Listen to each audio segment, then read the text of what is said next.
If you have your original closing mortgage documents available, you will be able to flip through them and see what the mortgage company has done to defraud you. The two main documents that I will be referencing will be the note and the deed of trust, aka mortgage. The note is commonly referred to as a promissory note. However, it is not a traditional promissory note. At the end of this mortgage fraud settlement process, which takes 2 to 4 months to complete, you will have battled the bank's trustees to obtain your property free and clear. After all, you are the rightful owner of your home. Look at your deed of trust. Your name is on it. You've already paid for your house. It was paid in full before you even signed the paperwork at escrow, and you didn't even know it, nor was it disclosed to you. Let's talk about the promissory note. The promissory note starts out referring to you as the borrower. It talks about the borrower's promise to pay. Following those words, it says, "In return for a loan that I have received." After that, it says, "I promise to pay," and then the exact dollar figure amount is listed. Then the promise note mentions the installment payments and interest. Then the note says, "In return for a loan that I've received." Then a date is listed on that note. Now the question is, when you went to the title company or escrow office and signed all those documents for this mortgage, had you already received the loan? That's a very important question. The note that you signed says at the very top, "In return for a loan that I have received." What this is telling you is that you've received the loan sometime before the date that you signed that note. Okay, let's say you signed the note on February 12th, 2005. "In return for a loan that I have received" really means that at some point in time before February 12th, 2005, I received the loan. The fact is, you did not actually receive the loan before that date. Matter of fact, you never received any kind of loan at all, at any time. This whole loaning you money to buy a house is a complete total fraud.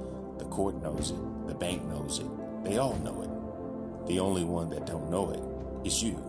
The fact is, you did not receive a loan before the date that you signed the note. You didn't see a cashier's check in the mail a few days before you went and signed the papers, did you? You didn't get any kind of electronic transfer into your checking account before you even signed the paperwork either, did you? When you go to the title company and sign the mortgage documents, you see the words at the top of the note, "In return for a loan that I have received." You might think, "I'll sign this, and after I sign it, I guess I have received a loan." But that's not what the document is saying. If there is ever a legal controversy concerning whether or not you actually received the loan prior to signing or assume you received the loan at the time of the signing, which side will win? The side that argues their assumptions, or the side that argues the exact words on the page you sign? You know the answer to that, or at least you should. It's the words on the documents that will win. When you see a document that states, "In return for a loan that I have received," and you know for a fact that you have not received the loan, something must be odd. When it says, "have received," in past tense, as though a past event has already occurred by the date you're signing the note, you know that it has a meaning. Everything in legal terms and legalese means something. Let me repeat that. Everything in legal terms and legalese means something. It's up to you to find out. If you know that something is wrong and someone's not telling the truth, then who is it? That means someone is not disclosing something to you. As you take a closer look at the note, something very interesting has taken place. Did you know that you created the note? Did you also know that you created the deed of trust? If you closely examine the wording on the note and the deed of trust, it will begin to make sense to you. It says, "I will do this, I will do that. In return for a loan that I have received, I promise to pay. I understand this, I understand that. I will do this," etc., as it proceeds through the note. You realize that these are statements that they have printed out for you, but you are the one who is signing the documents.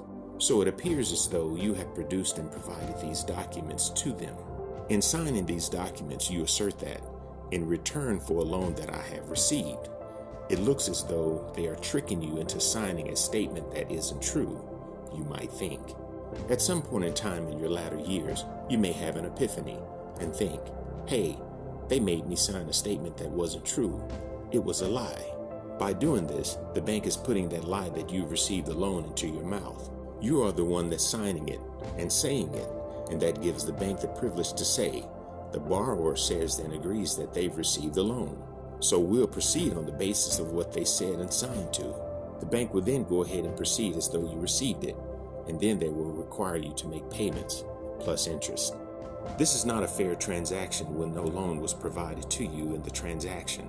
This is called an unconscionable or unilateral contract. No money was actually provided to you as a loan. In return for not providing a loan to you, you have to pay the bank a payment every month for the next 30 years, aka 360 months. There's so much lawful knowledge needs to be obtained to execute the battle against the fraud. What I'm conveying to you right now concerning the mortgage fraud is just the tip of the iceberg. You must study. We will help you fight, if you choose to fight. If this was helpful information, please let us know, and we can come back with part 2 with much more information concerning the frauds.